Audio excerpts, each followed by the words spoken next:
Thank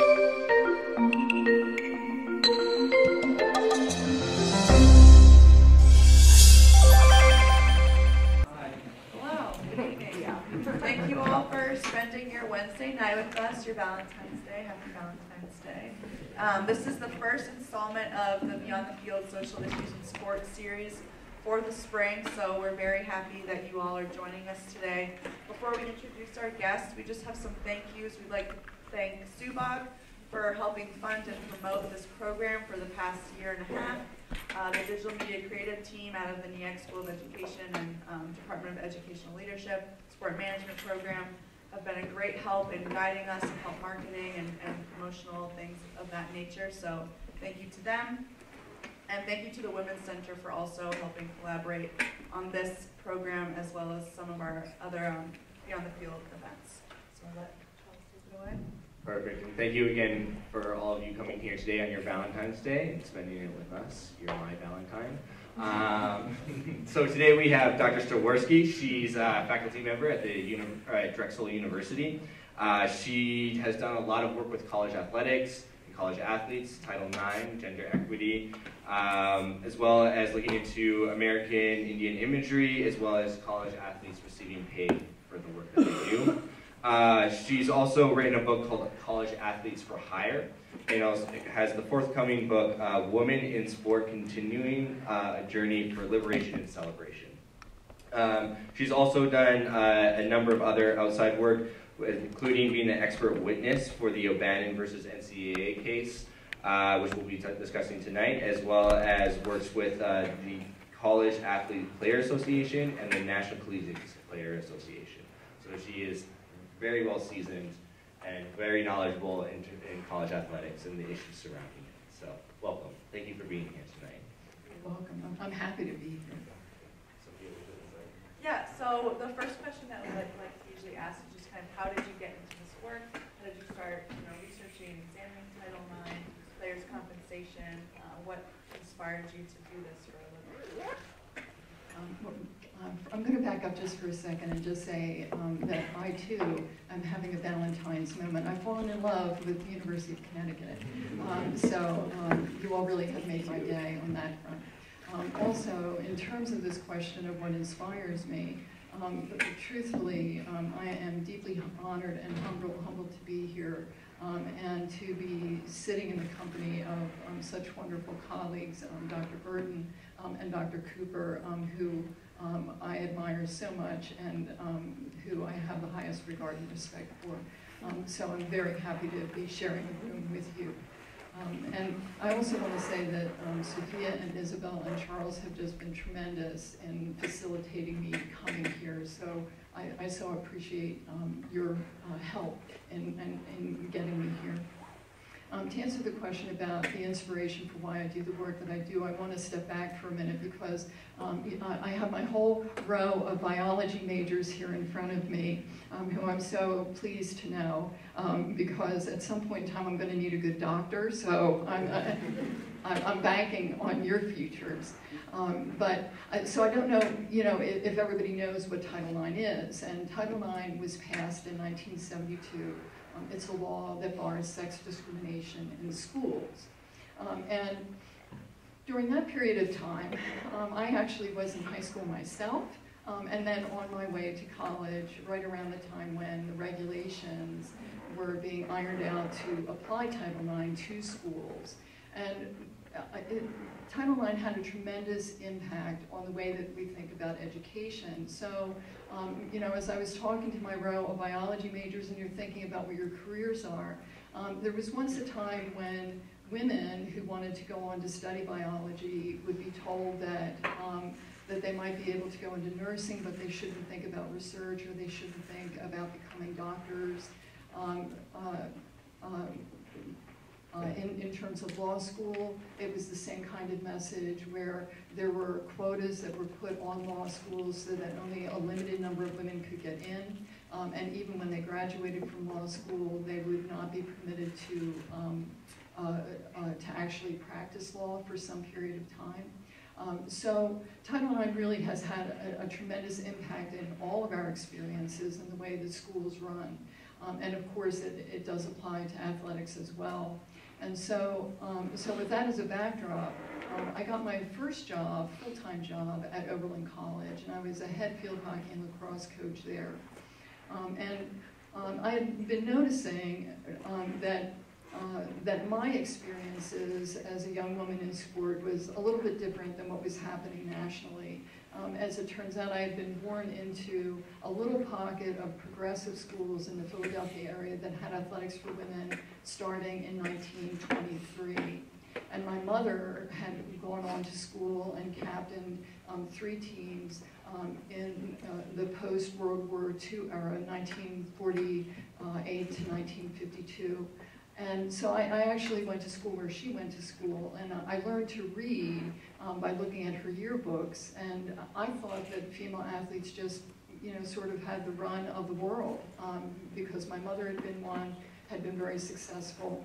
And so it came as quite a shock to me when I started my career to discover that women simply did not have the same kinds of opportunities that their male counterparts did. And we had a memorable moment where one of my teams actually filed a Title IX complaint. And I remember going to my office a few days after they filed the complaint, and there was an anonymous note on my door that had scribbled across it, "Watch your politics." And for a young coach who had not yet turned 25 and who was in a year-to-year appointment, to have that kind of a message put on my door certainly gave me pause in terms of my own future, and also made me think about how successful I was going to be. But what it also told me was something needed to change, that the idea that someone would put an anonymous note like that and sort of threaten me, I thought, well, I must be onto something. and frankly, that has been kind of a barometer for the way that my career has gone. Every time I seem to rankle people, typically that's a pretty good sign that I'm onto something. And I've been blessed with the fact that I've been able to stay focused on what the issues are, and to continue down the path of trying to work for something better than what we currently have. So that's a little bit about my inspiration. So you also talk a lot about in your work about Title IX literacy. So can you just take a few moments to discuss what that means and who it's affecting? The framework of literacy is something that I'm sure you're all familiar with.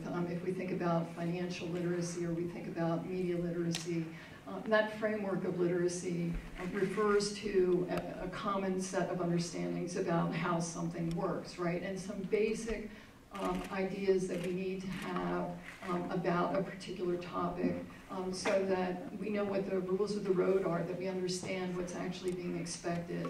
And so I started to do research with some collaborators. Ariane Waite at the University of North Carolina has been one of my co-authors, and some colleagues out in Michigan as well, Brenda Reamer and Erica Zonder. And we decided that since athletics is such a big part of how athletic departments operate, we wanted to find out what coaches knew about Title IX, what athletic administrators knew about Title IX, and what athletes knew about Title IX.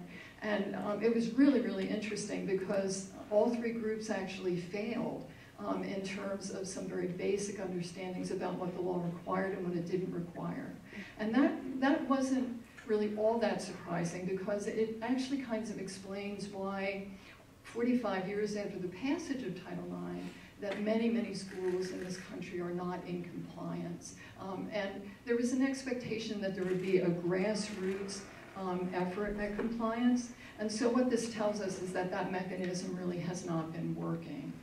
And so we need to get more people Title IX literate, so that they can actually hold the system accountable, knowing what kind of questions to ask, and also knowing what the rules actually are and what they aren't.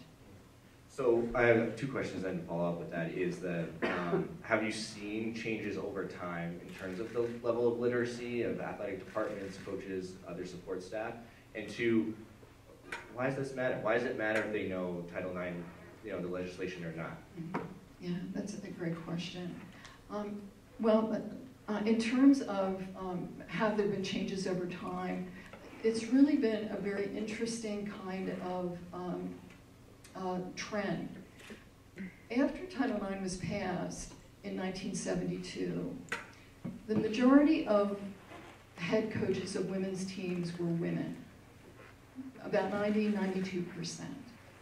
And it is the case that those women educated women's teams about Title IX. So right after the passage of Title IX, we had a lot of Title IX literate women who were going out into the world. But over time, that changed. And so Title IX literacy has actually gone down rather than up.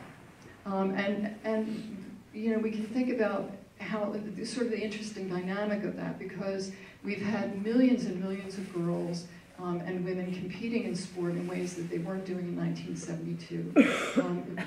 In terms of high school girls, it was about 294,000 who were competing in 1972. Today it's well over 3 million.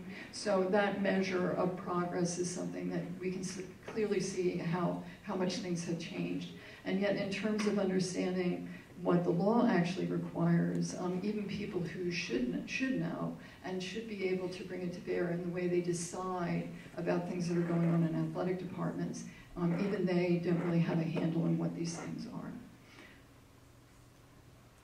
So I think Title IX has no doubt kind of changed the landscape of college athletics, of athletics in general, and so one of the ways that we've seen that changes is how athletic departments used to operate, you know, the men's teams and the women's teams separately, but in some of your work you've mentioned how they've merged, what that impact has been. I'm wondering if you could touch on the benefits of that, maybe the downsides of that, and how that's changed the staffing, the coaches, and some of the other things that you touched on.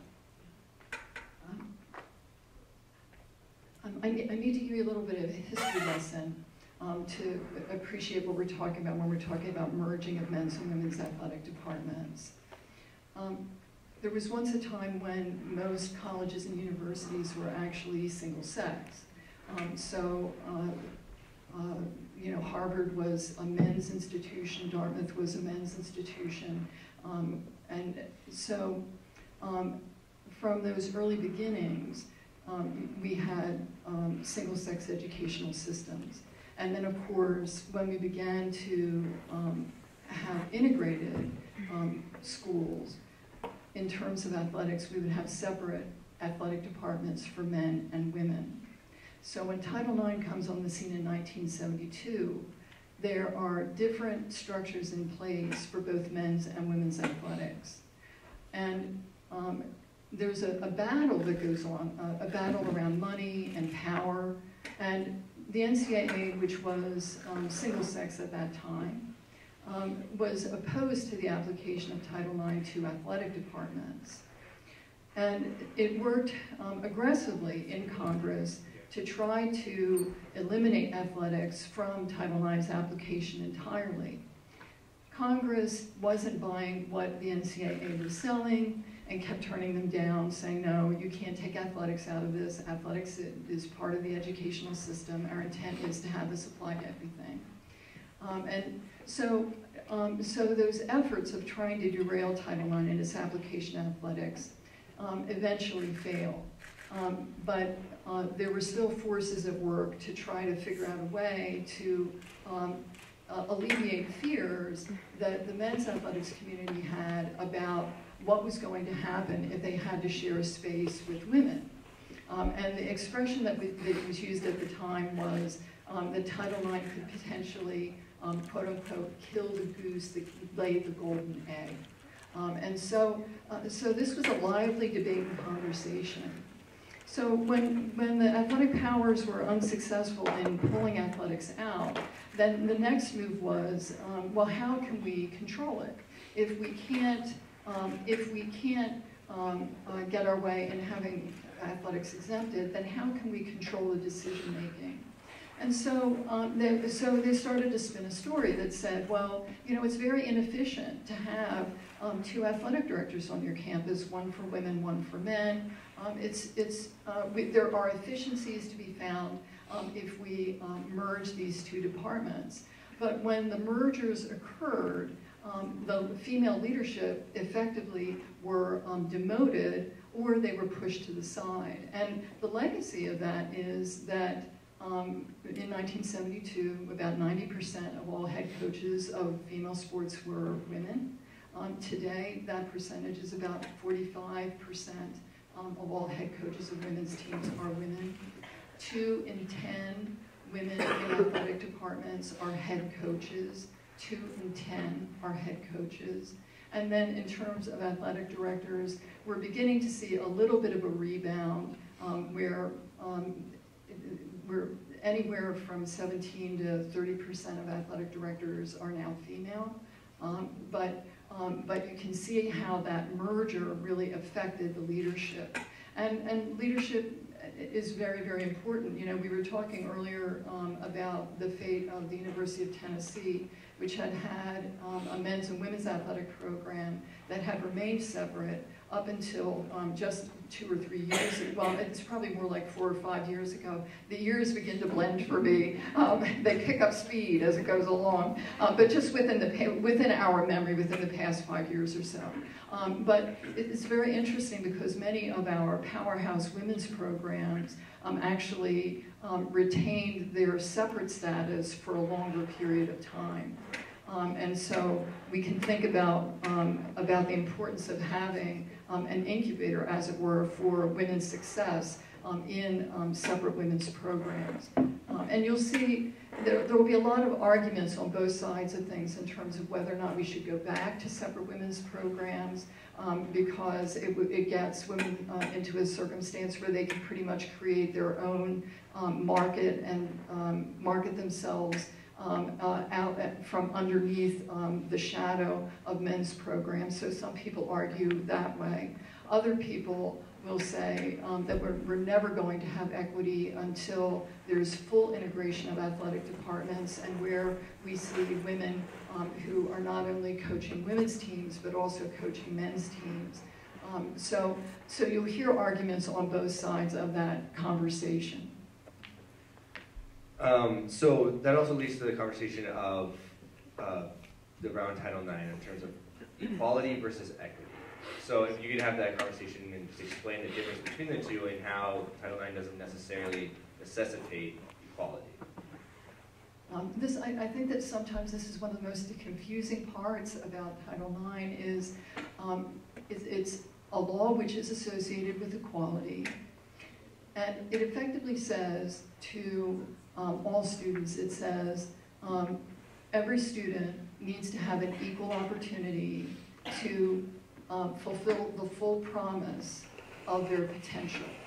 That sex should not be a barrier to their educational prospects and to their future life.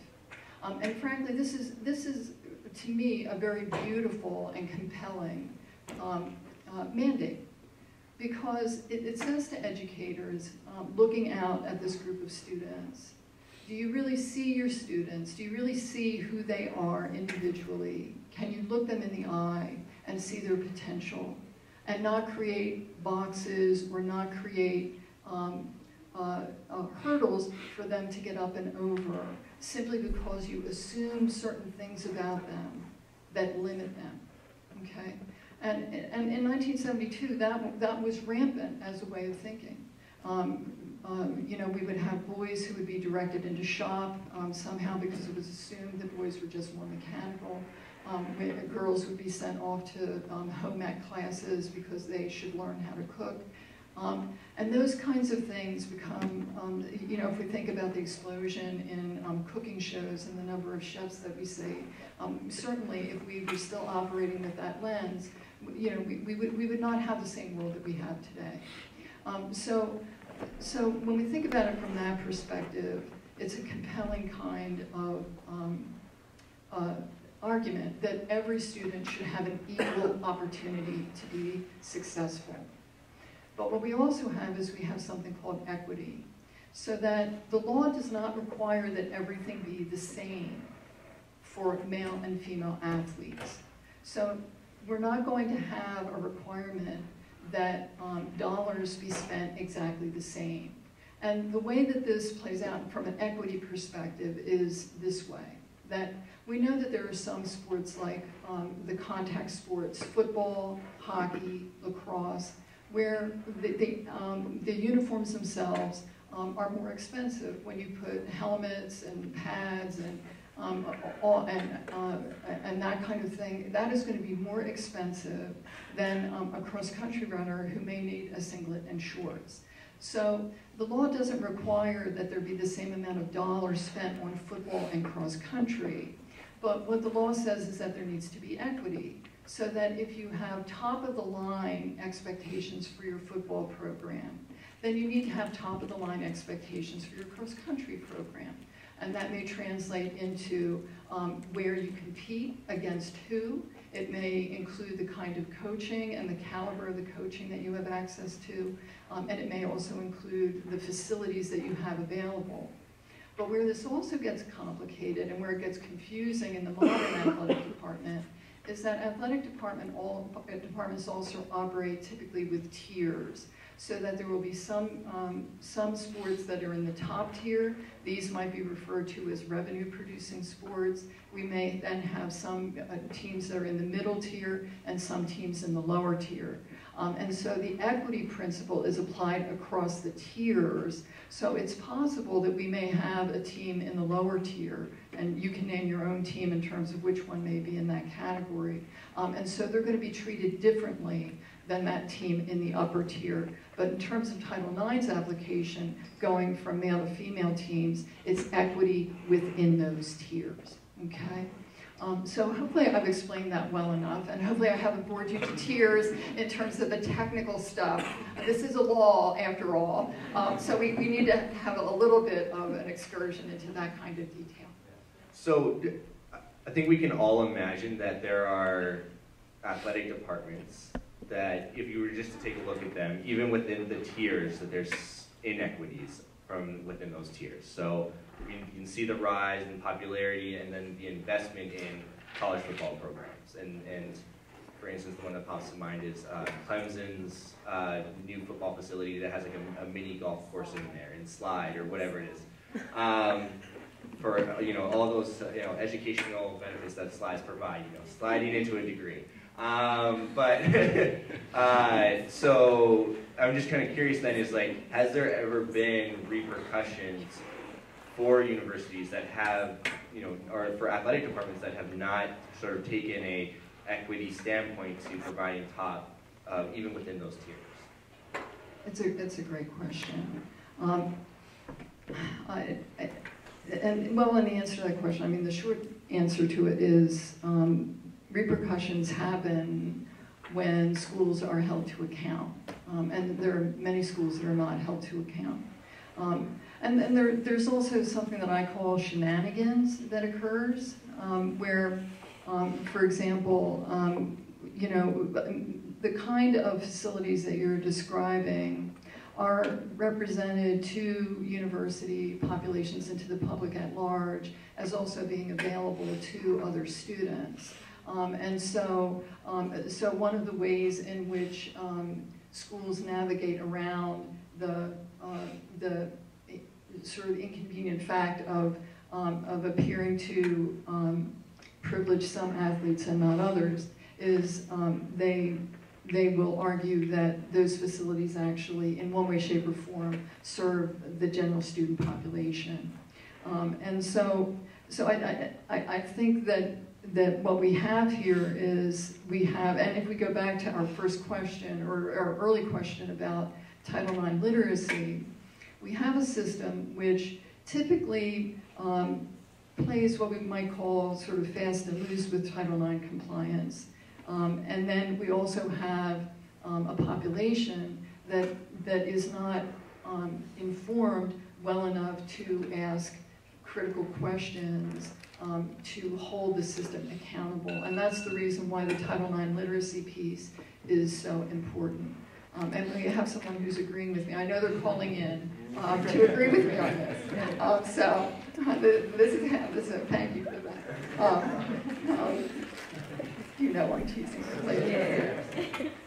So I think also when we're talking about some of the additional things that students receive and Title IX literacy and there's a lot of misunderstandings in college athletics, how Title IX impacts students' experiences and things of that nature. How does that impact, aside from the slides and the facilities, but this conversation that we're starting to have around paying student athletes and them being able to benefit from their name and likeness? How does Title IX impact that, or how would it potentially, if we do move to a system like that? Yeah. There are going to be different views on this, so you really need to take my particular perspective as a perspective that I've arrived at after spending a lot of time working with these issues. But there will be people who will disagree with this. But it's interesting to me that we have really two dynamics that I think are going on within athletic departments. I think that we do have an issue around athlete exploitation, meaning that from the early origins of athletic departments, there's been a consciousness about suppressing labor and athletes. We might make an argument that athletes across many sports are actually workers, but especially, and for the purpose of our argument here, I'm going to say football and basketball players are workers. And so, within an economic, or within a definition of economic exploitation, when worker value is suppressed, that means that there's exploitation that's going on. And when we have inequities like we do within the system, where we have coaches who may be signing $75 million contracts, which some coaches have, along with compensation packages for athletes, the elements of which have not changed since 1956, which is the case in terms of the compensation package today. That the elements remain the same as they were in 1956. Tuition, room, board, books, and a stipend. So what that helps us understand is that those $75 million contracts for the coaches don't accidentally happen. There is an agent who is at the table who's negotiating that, and the reason why these contracts are as complex as they are, the reason why there are buyout provisions, the reason why there are bonus structures, is because coaches have representation. What it also helps us understand from an equity point of view is that this is the system that denies athletes the opportunity for that kind of representation. So it's no surprise that the athlete's value remains kind of constant in this system, while other people who have conflicts of interest, and coaches, athletic directors, conference commissioners, they all have conflicts of interest because of the fact that they get to control the labor pool. So having explained all of that, and hopefully I haven't terrified any of you by my long answers, but trying to connect the dots back to Title IX, oftentimes what people do when they hear that is they say, well, you know, if we pay football, men's and women's basketball, then we're going to have to pay all the other athletes. And in point of fact, actually that's not exactly true. Number one, it's untested. We don't know for sure, number one. Number two, if we're talking about athletes as workers, as employees, and recognized as such, Title IX was developed with the concept in mind that athletics were an extracurricular activity. An extracurricular activity. When we're talking about the University of Michigan with a $180 million budget, we are not talking about an extracurricular activity the way that it was conceived of at the time that Title IX was passed in 1972. Athletes have a manual of 450 pages of rules that govern their lives. The athletes are not members of the NCAA. These rules are unilaterally imposed on them. That sets up a different kind of relationship with institutions. Okay, hopefully that makes sense to everybody. So to shut down the conversation about the exploitation of athletes by using an equity law, I find to be very troubling. Because the same system that is operating in terms of sex discrimination is the same system that is capable of exploiting. It comes out of the same source. It's inequitable for everybody. It just looks different depending on your own position with that entity. So hopefully I've explained that well enough, and hopefully we're going to have question and answer so we can come back and talk about that more. All right, I'll save my pushback now a little bit for the question and answers. Outstanding. Yes. So one thing then is you mentioned that there's these sort of different ideas that are surrounding it. You had your particular focus of that athletes should be paid, or at least the revenue-generating athletes of football players and basketball players should be paid. However, there's a lot of individuals who argue they're here to get an education, receiving a free education, while the vast majority of students who are coming to these universities are going into significant debt.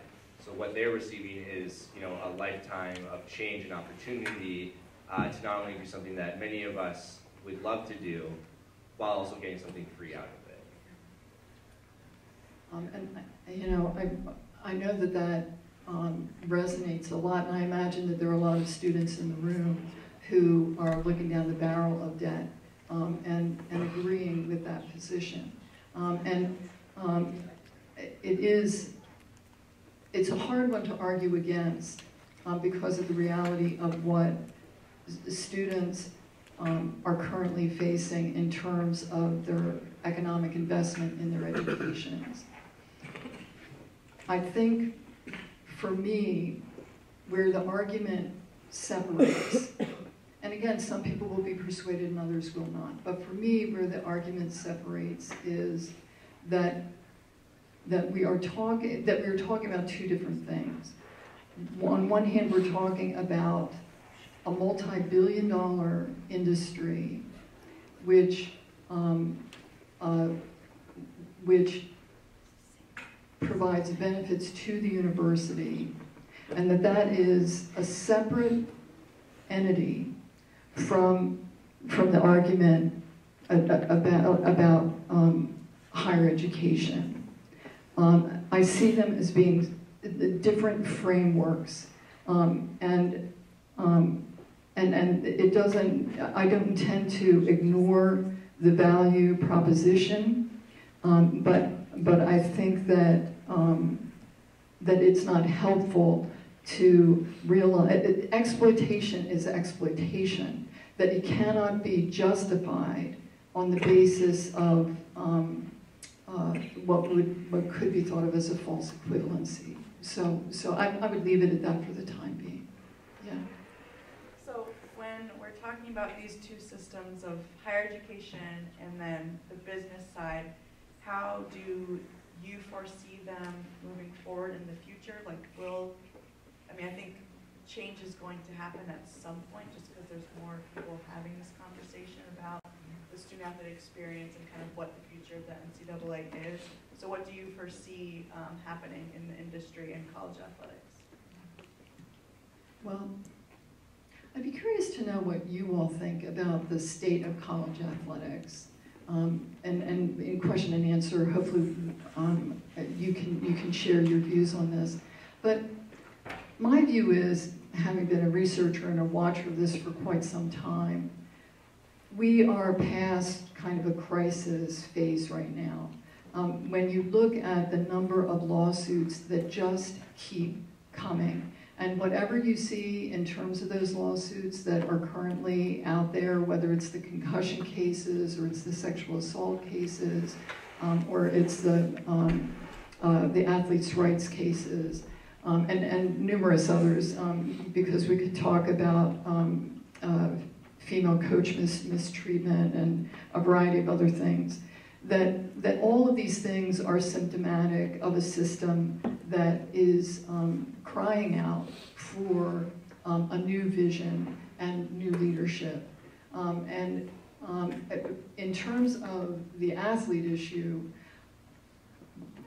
what I think could be very helpful is we can ask the question, well, how did these inequities arise the way that they did? How does it come to pass that that we have coaches that are paid so much, we have athlete value which is suppressed? How does that happen? And I would argue if you look at the NFL in comparison to college football, for example, the difference is that you have a players' association. You have a players' association that has negotiated on the athlete's behalf, and you have an entity that represents athletes and represents the interests of athletes.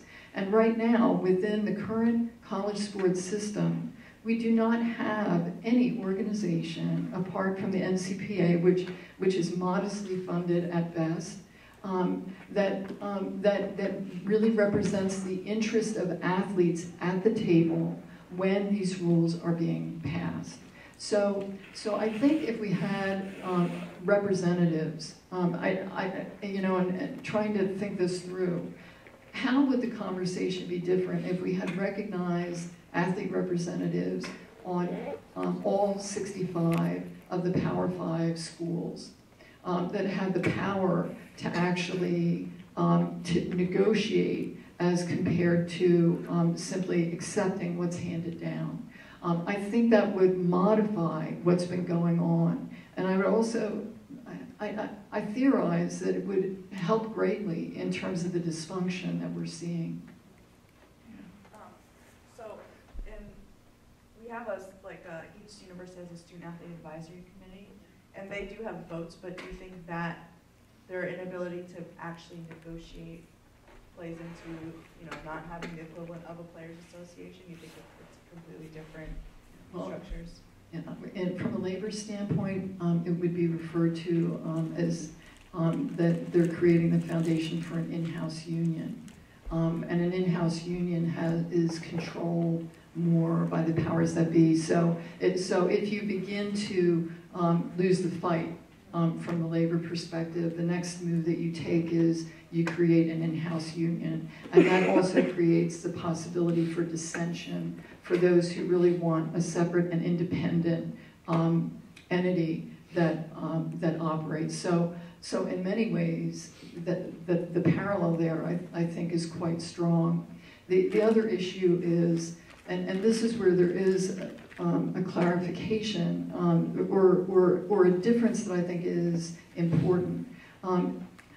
That if you have an independent group, whoever is informing athletes and educating athletes is invested in educating them to advance their own interests. On the other side of things, as long as you are working within the system, there is always going to be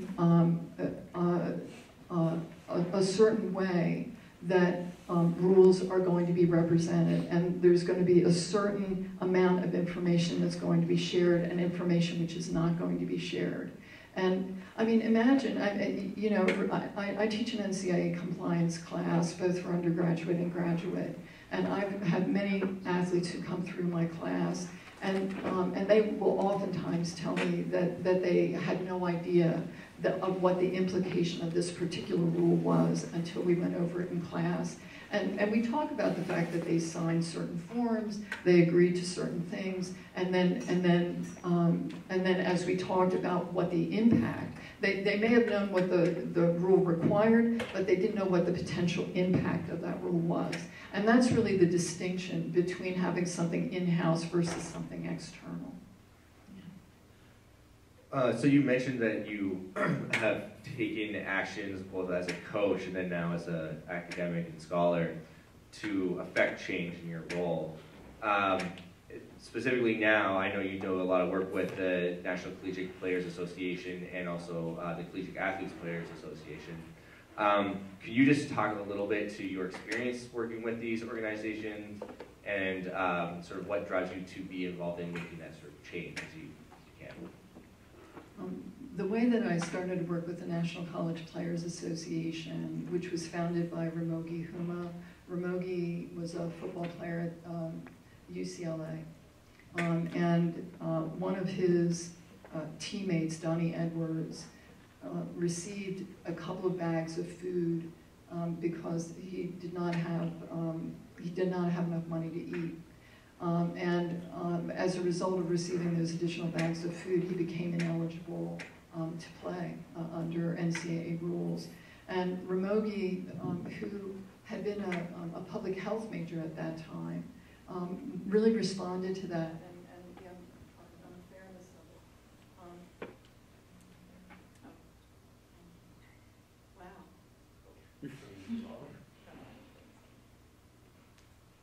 We may have just like.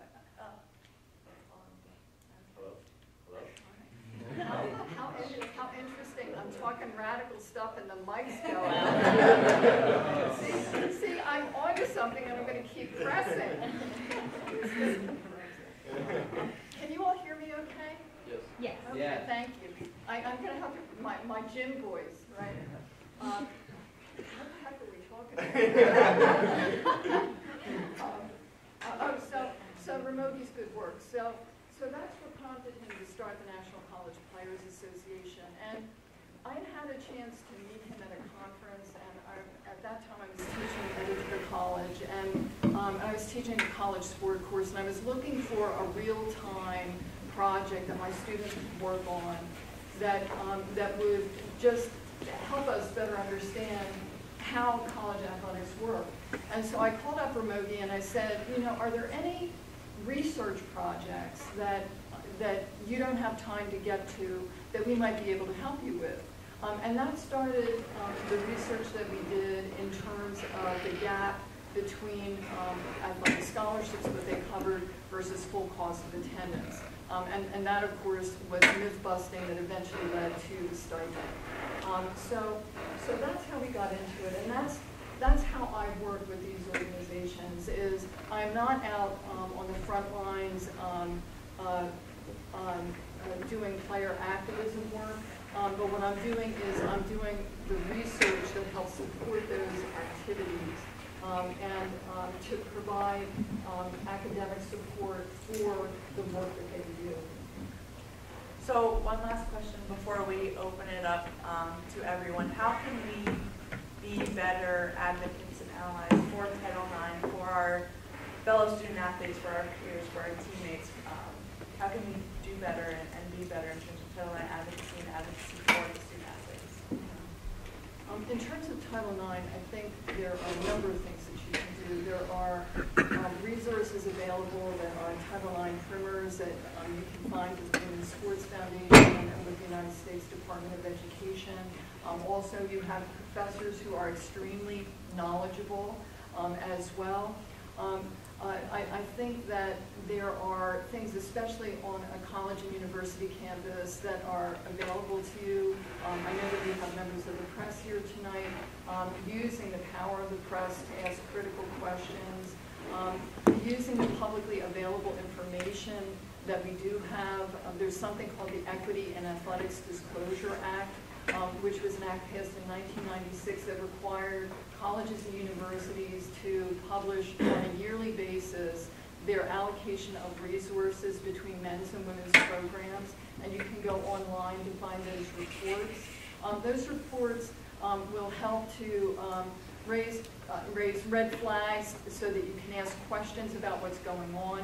What's the percentage of resources that are being allocated to men's and women's sports in terms of recruiting, in terms of athletic scholarships, in terms of operating budgets. The more information you have, the better able you are to ask those questions. So all of those things are possible. I would also say that just knowing how to file a complaint, there are 3 ways that the government intended for Title IX to be, for compliance to be reached. One of them was to do it willingly on campus. So asking if you have a Title IX coordinator who's supposed to help educate all of us is one. Having a gender equity committee that looks at these things and monitors them is another sign of whether or not schools are doing it. there's also the opportunity, as I mentioned earlier, of filing something with the Office for Civil Rights, which is the federal office for Title IX compliance. And then there are also lawsuits as well. All of those things, I think, are possible. And then, Mitch, I know you do social media work for the department. Social media has been incredibly important in terms of the sexual assault cases. There's an organization known as No Title IX, which is an incredibly valuable resource. But much of the success of that effort has been through social media. So I would say all of those things are things that you could do. Does anyone have questions? Hey, Dr. Staurowsky, thank you so much for coming here this evening and sharing just your tremendous insight.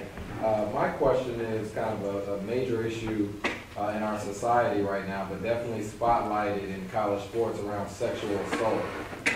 Obviously, the cases at Baylor, prior to that at Penn State, now more recently at Michigan State. From your experience and just your background, what do you view as the major issues around sexual assault on college campuses more broadly, as well as particularly impacting those affiliated with the athletic department? So not only the college athletes, but even sexual assault among college athletic staff. You touched on it a little bit earlier about the underrepresentation of women in leadership positions and how oftentimes certain norms can be pervasive in environments like that.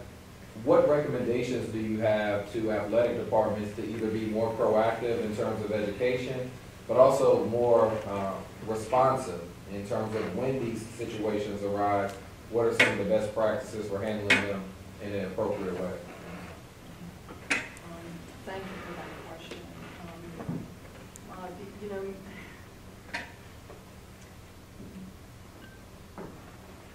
the Michigan State case, you know, has been a bit like deja vu for me, although I mean it's so unprecedented we can do that with deja vu, but I did have the opportunity to cover the Jerry Sandusky trial. I was there covering it for College Sport Business News. So I was in the courtroom, and in Pennsylvania, we don't have the opportunity for proceedings to be televised. So having had an opportunity to see the witnesses and to hear that testimony day in and day out, you know, it was very much on my mind in hearing about the Michigan State case as well. I think in terms of best practices, and these things, they sound so simple, and it's shocking in their simplicity. But this is clearly a takeaway in terms of Michigan State. That when you have an athlete who comes to you who says, I've been sexually violated, in whatever language, in whatever way they tell that story, we have to listen to that. We have to listen to that, and we have to respond to it. But this system has been one that denies that sexual assault occurs, you know, encourages sexual assault victims not to come forward, to not get the help that they need. And so that very basic fundamental, you must listen to people, and what they are telling you is a baseline best practice. I think another best practice, and this applies in any unit, is that we do need to have training around these things.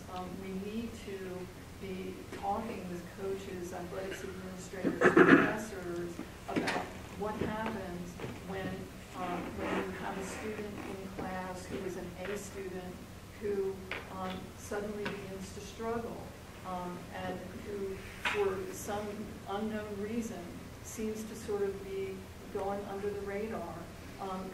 Those kinds of signs are things that all of us working as professionals need to be in tune with and need to be acting on in one way, shape, or form. In terms of other kinds of best practices, it was so interesting. Senator McCaskill had done a survey of schools a couple of years ago and found that athletic departments were handling associated with these cases. So instead of moving these cases through the disciplinary process, people in the athletic department were deciding on disciplinary action towards the alleged perpetrators. And this is just something which really has got to change. Just like all of the other units on campus are required to move these cases forward through university channels, the same thing needs to happen in terms of athletic departments. And this is where having Title IX coordinators and knowing who your Title IX coordinators are is so important. Knowing that there is somebody out there called a Title IX coordinator is very important. Because if I'm working in an athletic department and I learn of a case, my obligation is to move that case along to the Title IX coordinator. That's not something that I negotiate. It's not something that we have a private meeting about in terms of what the public relations impacts are. That gets moved forward. So I think those kinds of things are things that we can all be doing that would make dramatic changes. Thank you for that question.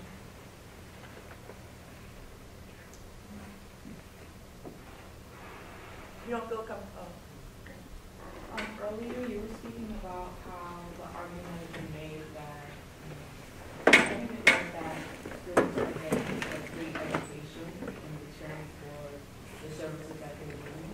I was just wondering how it's possible compared to these multi-billion-dollar industries that you're talking about being comparable to $60,000, $70,000 per year. I'm not sure. The argument is being made that the students are getting something in return for the work that they're doing. But I was asking how could it even be plausible that the argument is set on the table that those two prices are comparable. I don't really think that they are comparable. I want to step back for a second and just unpack the whole idea of a quote-unquote free education, because there is no such thing as a free education. To frame it in that way, I think says a lot about the way that the system operates, because it gives us the impression that that this was just handed over as if there was no effort involved or there was no obligation associated with it. And that's simply not accurate. Along with that, for me, there's also the additional complication of pretending that these work conditions simply don't exist, and they do exist. And I think a different way of thinking about this, in my view, one additional way of thinking about it would be that we oftentimes anchor this in student experience that also has this athletic component, right? That's where this whole phrase student athlete gets repeated over and over, which was actually a fiction that was designed to avoid this very discussion. The NCAA created this intentionally to avert worker compensation cases. We well know in higher education that there is another model that would achieve a similar end, and we never thought of it. And I am living proof as to what that model is. I am a full-time employee at Drexel.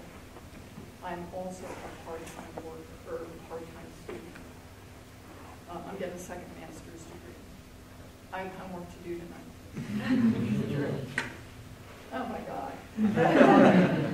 Yeah, but the reason why I point that out is that it's possible to be a worker and a student.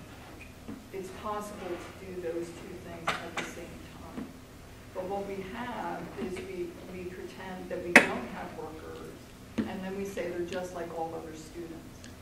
And I don't believe that's true. I don't think that that athletes in big-time programs with corporate interests are like all other students. And so I think those comparisons muddy the water in terms of the way that we talk about everything else. So hopefully I've explained that a little bit better. Yeah. Well, thank you for the question.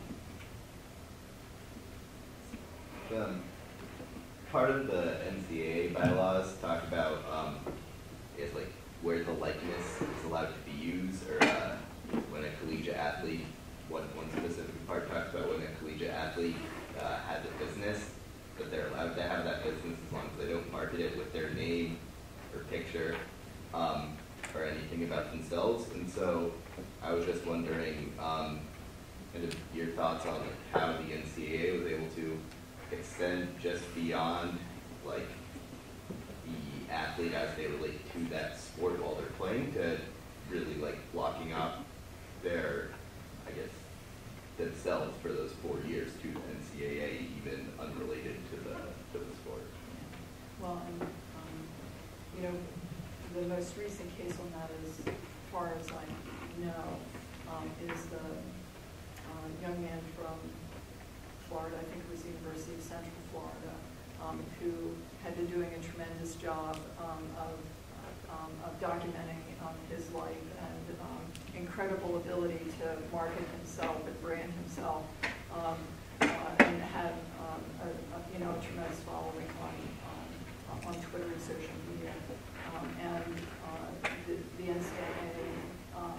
NCAA claimed that they were giving him the opportunity to continue that career as long as he did not, as long as he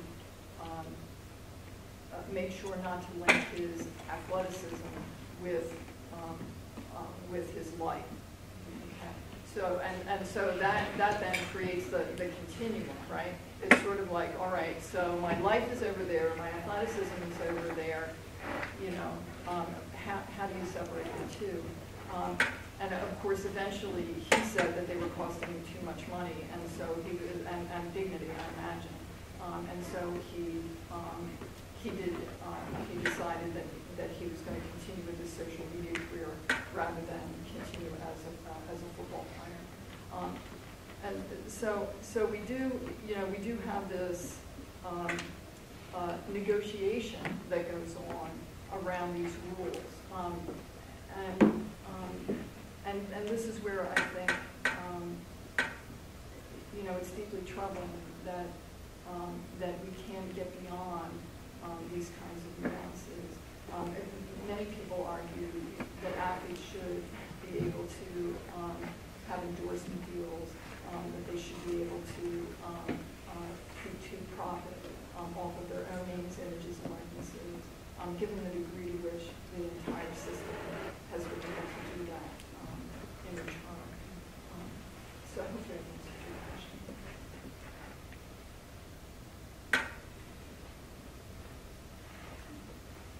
So you mentioned briefly, I think, the possibility for change. And if I understand you, what you said, it was around athletes collectively bargaining. How do we get there? That's always a question. That's always a question.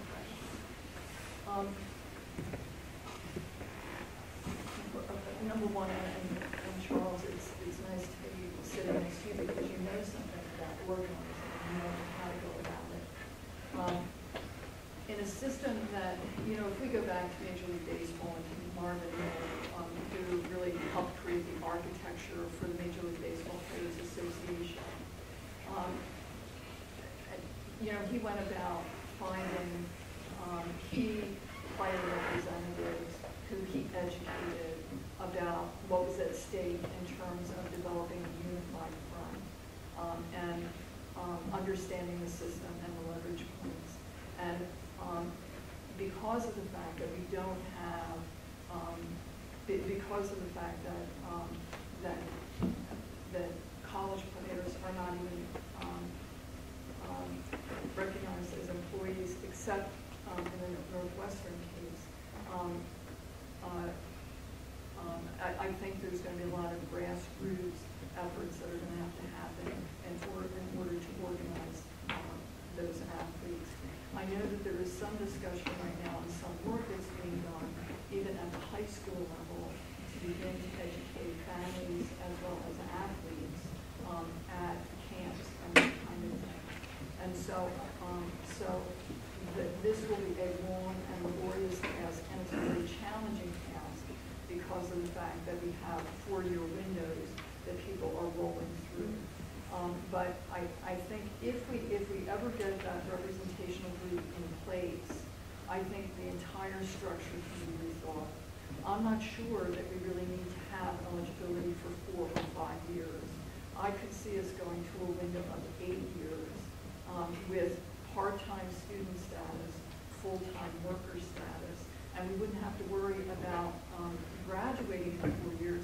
And frankly, that's actually in keeping with what's happening in higher education now, is we no longer have necessarily students who are graduating in 4 years. We now have 5, 6, 7 years. So I think we could creatively rethink all of this, but it's going to take grassroots organizing to do it. And we are seeing evidence across the country. If you look at Nigel Hayes at Wisconsin, for example, and some of the Wisconsin players, Chris Moreland came out of Wisconsin. We had Simon Savanovic out of the University of Illinois. We had players at Northwestern. There were players at Georgia, North Carolina. So people are, they come back to Northwestern and they say, well, that was a one-shot deal. But if you get underneath all of that, there is more activism there that hopefully will begin to form into the kind of organizations that are needed. So that's one thing. Can I ask a quick follow-up? Sure. So while that's happening, we talk about this, or at least I talk to the class about this a lot, the lack of sustainability of the current model and what role that could possibly play in disruption. Curious your thoughts. Well, and where will disruption come, right? Will it come with concussion cases? Those concussion cases are coming in. It's like the air radar. Just one case right after another. So I'm very curious if it is going to be a concussion issue because of the implications around how much it's going to cost. So that was one thought that I had, and another thought is that there was an article yesterday about football attendance being down, that since the 1980s, this has been the biggest drop in attendance since the 1980s.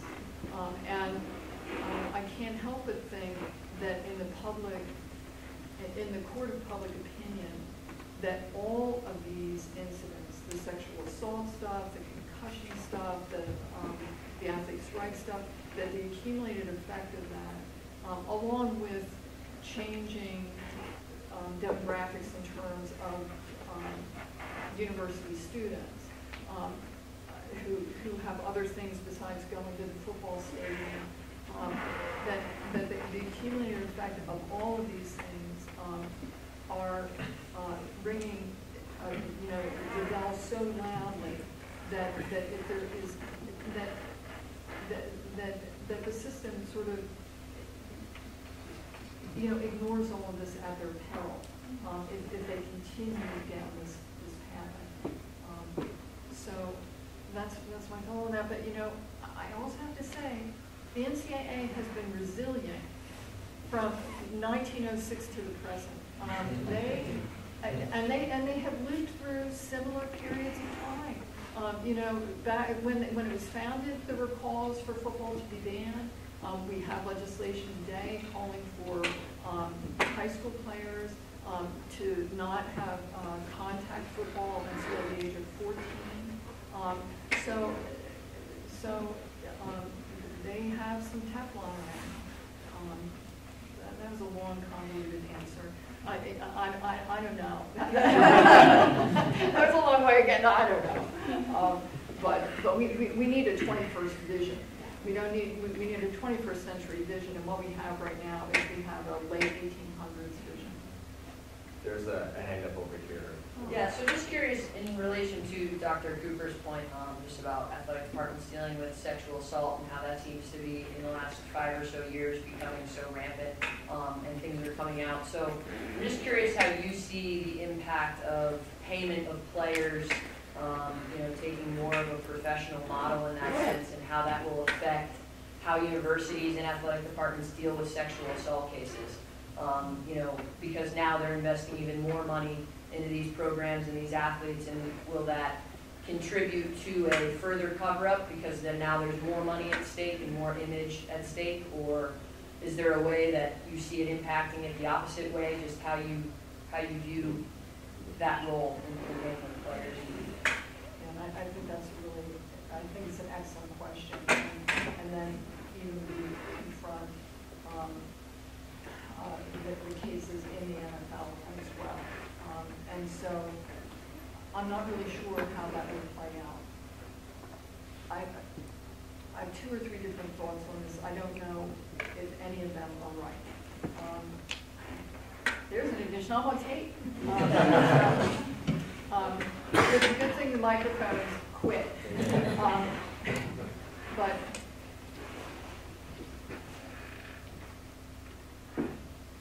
in the packaging of the college sports story is this emphasis on kind of all-American image, right? That we build leaders through the athletic department, which means that there's also kind of this belief that that part of leadership and character is that we are going to have strong moral compasses. But I wonder if the dysfunction that we see and the magnitude of it is telling us what the real lessons are that are being conveyed. That if we have a system that is essentially corrupt, and we have young people that we are bringing into it, and our behaviors are so disconnected from our claims. To me, young people are going to see that and say, why not me? Why not this little compromise? Why not that little compromise? And then it's not little anymore when we're serving women up as inducements in the recruitment process, which we know we do, and everybody pretends we don't. And so when we put all of that together, in terms of cleaning up the system, that's where I come back to. If we have a confessional, if we say, you know what, we have been exploiting athletes for a long time. We've been suppressing their value. We've made this game out of trying to get them to come to our campus. And so there's been this whole false little scenario in terms of how to recruit them and then get them here. And we say that they're part of our family, and when they get hurt, they're not anymore. You know what? All of those dynamics. I'm getting choked up apparently from this. I'm going. that when we have all of that circulating, if we could clean that up, what I pray and hope is that we would have a system that had more integrity to it, and hopefully we would see a reduction in these behaviors. But I have to say, because the system across the board does not see women as fully franchised people, and does not see women as being worthy of equal treatment, we still will not have a market puzzle. I was kind of hoping for a more hopeful message. you know, here I come. I've never met anybody, you know, here at UConn, and I'm like the dark cloud, you know. but it's complicated. So those are my thoughts on that. Thank you for the question. Yeah, so I just had a quick question. I was wondering if you could expand upon this idea or notion that you have about full-time worker status as it pertains to male and female athletes in their respective sports. Do you see this being like a uniform hourly rate for each of the individuals? Is it a uniform salary for each gender, or is it based upon the amount of revenue that's brought in by their respective sports? Because at face value, I think I have some reservations when it comes to this. Just although it's not comparable, if you see in other fields other than athletics, in female-dominated areas, in fields such as like nursing, males are still making more money in comparison to their female counterparts with equal educational and experiential backgrounds. So I was wondering if you can expand upon that. Yeah. And I really, really appreciate your question.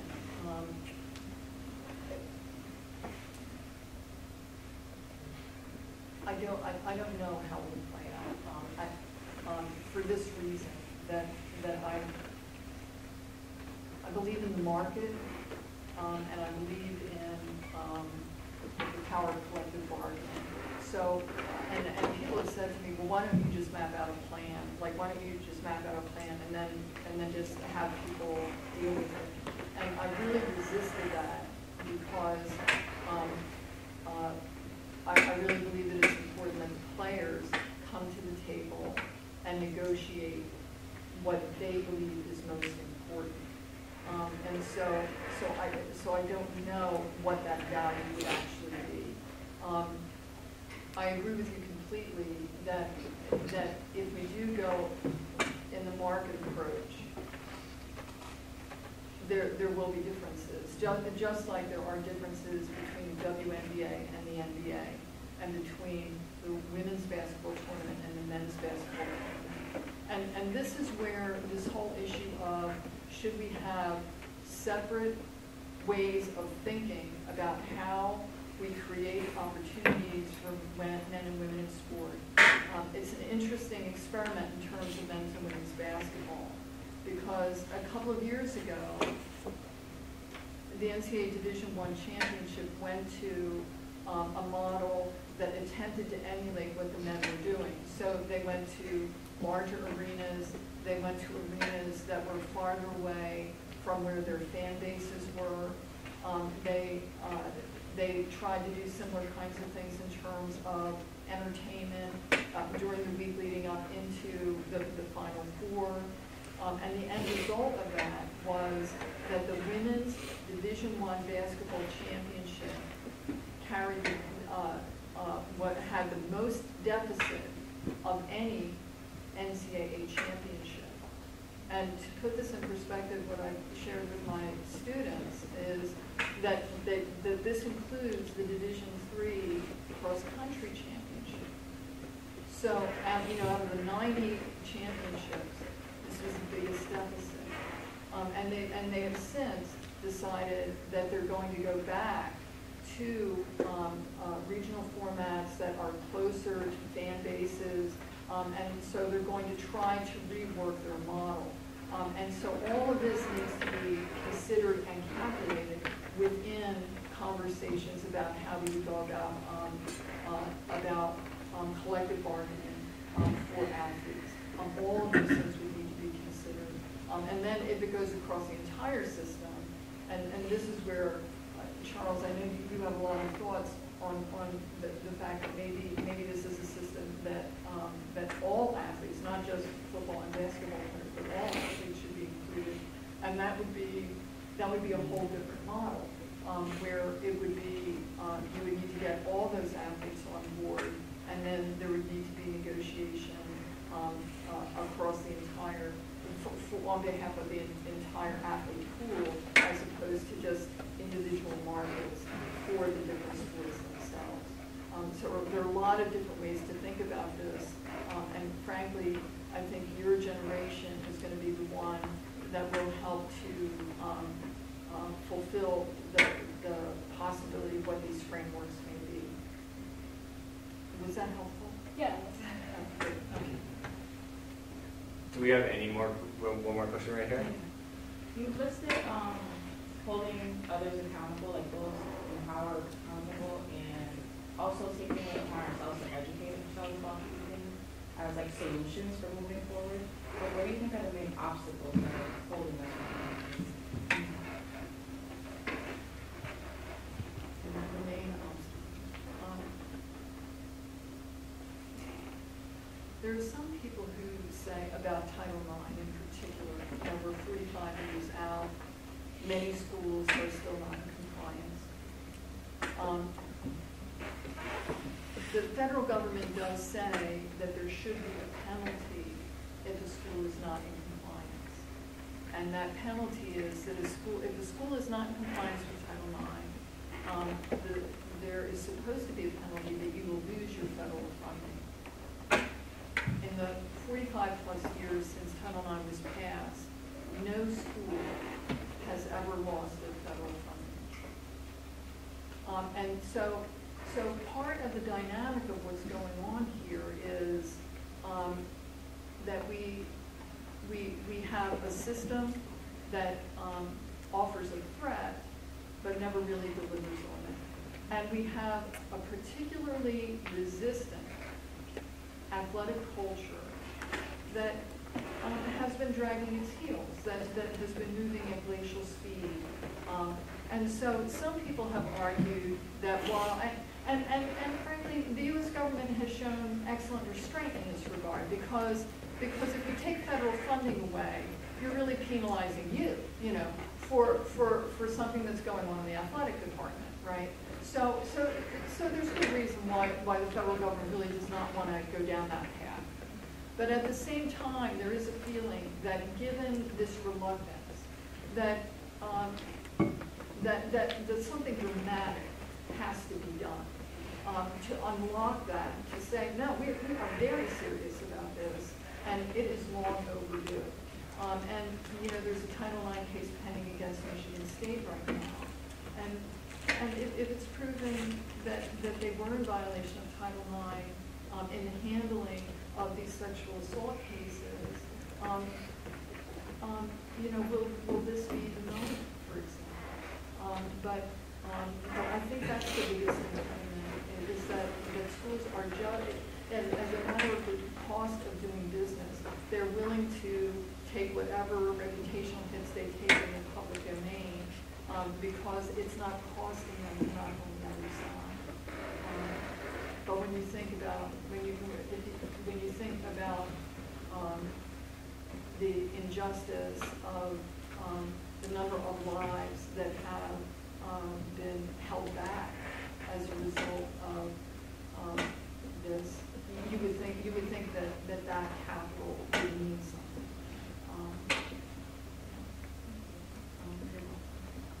I can't believe you all are still putting up with me. You've all been up since 5 o'clock in the morning. I know good men could get up. Well, thank you all for being here tonight, for coming tonight. If you want to hang out for the next kind of 5 minutes or so while we close up and have some other questions to ask, that's totally fine. We really appreciate you all. Thank you to Subog, the Sport Management Program, DMCT, Isabella. You all are such a big help, and we're really grateful. Thank you.